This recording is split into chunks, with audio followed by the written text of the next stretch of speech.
Salut la compagnie, c'est Jules Melon et aujourd'hui dans un Ciné Critique, rangez toute cohérence, profitez du spectacle puisque je vais vous parler d'un film catastrophe spectaculaire à la lisière de la science-fiction sorti aujourd'hui au cinéma et réalisé par Monsieur Roland Emmerich, Independence Day 2012, le jour d'après et j'en passe, bref. Moonfall avec au casting dans les rôles principaux Patrick Wilson, Halle Berry, John Bradley West que vous avez pu voir dans la série Game of Thrones et Donald Sutherland qui apparaît vite fait, très vite fait, et citons aussi la présence de Michael Peña, toujours en mode comic relief mais pas que ici, et Charlie Plummer, tiens, également, qui joue le fils du héros.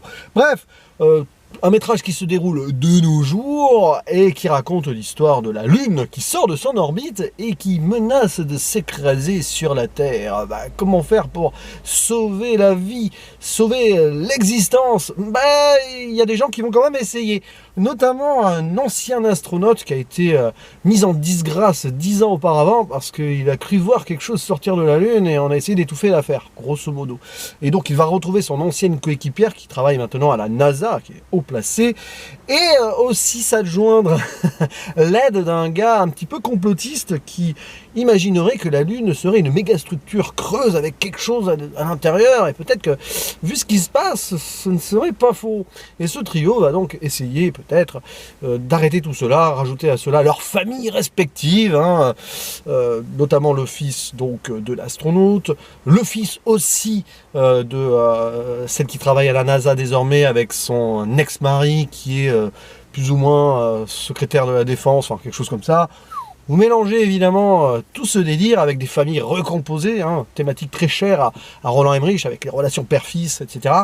Et pendant plus de 2 heures, on va en prendre plein les mirettes. Et j'ai l'impression qu'ici, Roland Emmerich a décidé de faire son film-spectacle ultime en mélangeant donc la SF, mais ça je vais y revenir surtout en spoiler, mais voilà. De toute façon, on s'y attendait un petit peu. Et donc, le film catastrophe, puisque pendant la première heure, alors que la Lune se rapproche, ça déclenche des pseudo-tsunamis, des séismes, enfin bon, bref. Vous voyez, et puis avant, une sorte d'apéritif, avant la destruction finale, parce que quand la Lune se rapproche vraiment, Et qu'est-ce que j'ai pensé de ce film? Alors, il faut savoir que quand j'étais ado, que j'avais la vingtaine, j'adorais ce genre de film. Un peu moins maintenant, même si je les revois toujours avec une petite, je vais pas dire plaisir coupable, mais une petite envie, voilà.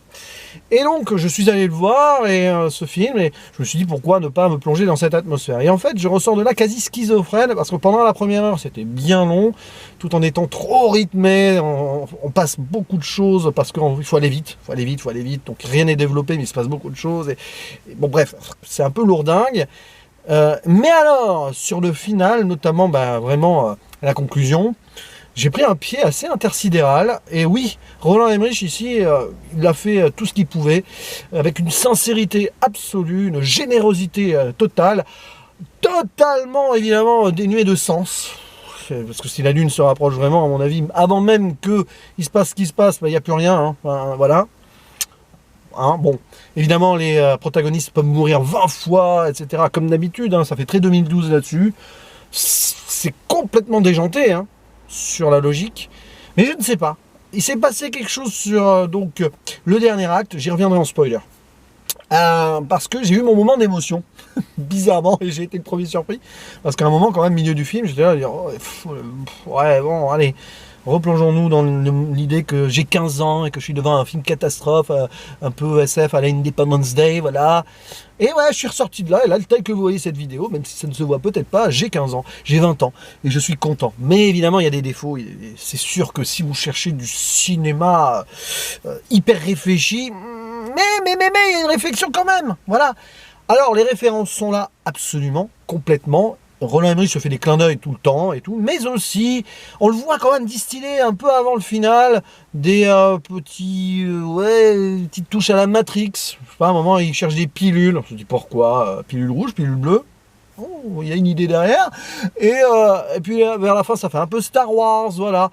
Mais bon, Bref, je vais quand même parler de ce qui m'a un peu chiffonné au début, les défauts, c'est que on essaie de faire des constructions autour de nos humains, là, familiales, etc.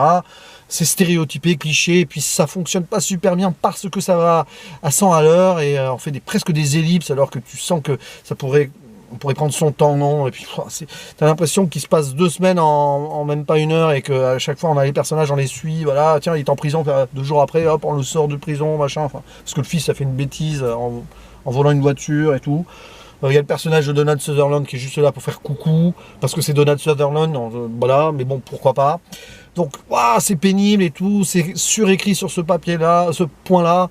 Et puis, il y a les dramas de cet astronaute qui a été déchu, mais qui va se voir donner une nouvelle chance avec son pote, donc Houseman, qui a jamais pu avoir cette chance d'être docteur à la NASA et qui est devenu un peu cinglé, mais finalement, ses théories prennent corps ici, avec sa maman qui a Alzheimer, et de l'autre côté, l'ancienne équipière du héros qui a divorcé, qui a son fils, qui maintenant est une étudiante chinoise qui apprend le chinois à son fils. Pourquoi? Parce que c'est coproduit par la Chine, c'est tout. Bon, c'est bien relou. Et puis, au final, on arrive quand même à avoir quelque chose, quand tous s'emballent absolument, les uns dans l'espace, les autres sur Terre à essayer de survivre. Et finalement, ouais. Et d'autant plus qu'il y a quand même quelque chose d'assez métaphysique à un moment.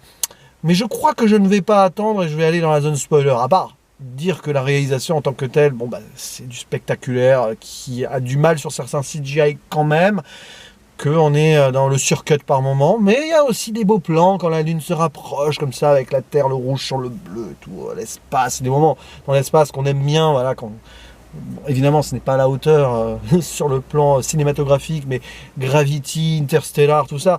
Donc ouais, c'est cool. Mais c'est surtout sur le final où j'ai besoin de dire certaines choses. Donc spoiler, eh oui. Voyez le film et revenez ici. Timecode à la fin pour revenir à la conclusion. Enfin en bas là, dans la description, pour revenir à la fin de la vidéo, voulais-je dire. Donc, que se passe-t-il une fois qu'ils sont dans l'espace? Oui, la Lune est bien une méga structure creuse, ils vont dedans, et en fait, ils sont attaqués par une sorte d'essaim bizarre, là, sorte de monstre sur l'île de Lost, la série, si vous voyez la référence, peut-être. Les fans de Lost vont peut-être penser à ça aussi. Bref, en fait, ces sortes de dessins de trucs, machin chose, là, qui rappellent plein de trucs, en fait. Eh bien, Matrix aussi, les sentinelles, eh bien, c'est une intelligence artificielle, oui, parce qu'il s'avère que la Lune est en fait un vaisseau construit par les ancêtres des humains qui ont vécu des milliards d'années avant à l'autre bout de la galaxie, et donc c'est Mission to Mars, mélange entre Matrix et Mission to Mars quand même, avec une touche de Star Wars sur la fin. Bref, ils ont envoyé cette structure, etc., pour remettre la vie en place ailleurs à l'autre bout de la galaxie, parce que chez eux, dans leur humanité qui a progressé, l'intelligence artificielle de là-bas a pris le dessus et a détruit l'humanité. Et donc ici, ils sont venus recréer la Terre grâce à la Lune. La Lune, donc, est extraterrestre, enfin humaine, mais c'est les ancêtres des humains, mais extraterrestres, si vous voyez ce que je veux dire. Et la Lune a créé la Terre, et donc redonné une chance à l'humanité. Donc c'est un film sur la seconde chance aussi. Et donc, il faut sauver la Lune, parce que si on ne sauve pas la Lune, on ne sauve pas la Terre. Et donc, alors il y a des moments où nos personnages, surtout notre héros, est aspiré par les extraterrestres, enfin, l'intelligence laissée par les extraterrestres, on ne les verra jamais, d'autant plus que ces extraterrestres, en fait, c'est les ancêtres des humains, donc c'est des humains. Mission to Mars, c'est marrant. Et enfin, c'est pas tout à fait pareil, mais bon, vous voyez l'idée si vous avez vu ce film de Brian De Palma. Et donc, eh bien, notre héros, joué par Patrick Wilson, voit avec ses souvenirs, etc. Et on lui explique ce qui s'est passé. Peut-être trop explicatif, mais à la rigueur, pourquoi pas. Et donc, c'est ainsi que le trio, donc lui, la fille de la NASA, on va donner son nom quand même, Joe Fowler, et le geek complotiste loser Houseman vont devoir... voilà, à un moment arriver à sacrifier l'un d'entre eux et tout.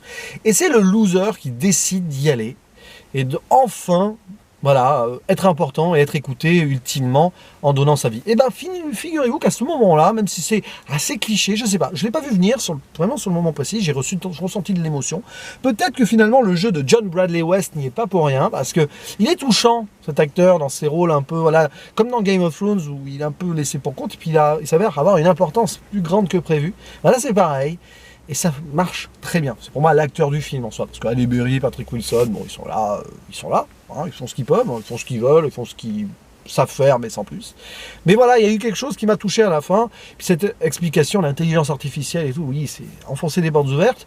Mais il y a un warning ici. Comme quoi, oui, attention, nous aussi, on met en place l'intelligence artificielle. D'ailleurs, il y a plusieurs clins d'œil à Elon Musk avec SpaceX, mais on sait qu'il bosse beaucoup sur l'intelligence artificielle aussi. Et donc, faire attention, nous, parce que ça pourrait se retourner contre nous un jour, et qui est la même chose, que, voilà, attention. Et donc, cette intelligence artificielle, au final, est vaincue, et puis, hop, la Terre, l'existence, l'humanité, a une autre seconde chance, en fait, si on veut. C'est presque une troisième chance, au final. Et ben, ça m'a eu. Je me suis fait avoir. C'est incroyable, comme quoi, à la fin, je suis ressorti de là, oui, j'ai 20 ans, tout simplement. Bon, évidemment, ça n'empêche pas que le film n'est pas exempt de certains défauts. Je referme la zone spoiler, je suis allé assez vite sur celle-ci, parce que j'avais envie quand même de parler, donc voilà, j'aurais pu insister sur certains plans qui font presque 2000 ans Odyssée de l'espace, j'exagère un peu, vous allez me dire, oh, c'est des influences. Et donc, vous voyez, c'est ce genre de film où je suis embêté, en mode schizophrène, purement et simplement, parce que sur certains points, je pourrais, mais lui mettre un 5 sur 10 en mode, tout sera sur la première heure, c'est ça. Puis vers la fin, je pourrais monter à 8 sur 10, donc niveau note, ça n'aurait aucun sens que j'en donne une. Je pourrais hésiter entre 6 et 7 sur la finale. Si je suis en mode nostalgie, comme je le suis là, je suis plus tenté de mettre 7. Mais peut-être qu'avec le recul, je mettrai 6. Donc on verra. Mais peu importe, si vous aimez ces films catastrophes, j'allais dire décérébrés, pas que. Il y a quand même un moment de réflexion, même si c'est très cliché, stéréotype, ça va loin dans le délire. Hein. Eh bien, foncez. Si vous aimez Roland Emmerich, je pense que vous apprécierez ce film parce qu'il donne tout. Je pense que là, il donne tout. Il pourrait arrêter sa carrière derrière, il n'y a pas de souci. Même si je pense pas qu'il arrête sa carrière là-dessus. Voilà, à la toute fin, il y a, je ne sais pas si c'est un clin d'œil ou s'il a pensé à autre chose qui va suivre, mais peut-être pas, peut-être, je ne sais pas. Non mais franchement, ouais, c'est se faire plaisir en mode divertissement, hein, que ce film-là. Donc ça a marché sur moi, évidemment ce n'est pas grand cinéma d'auteur et tout, super bien filmé, machin, même s'il y a des plans qui sont intéressants sur le plan visuel, surtout très CGI quoi. Mais ouais, j'ai quand même bien apprécié cette séance et je suis content. J'ai eu limite plus que ce que j'aurais imaginé avoir. C'est déjà ça. Voilà, n'hésitez pas à dire en commentaire ce que vous pensez de ce Moonfall, du cinéma de Roland Emmerich en général, des films catastrophes SF. Quant à moi, il ne me reste plus qu'à vous dire à la prochaine. Ciao!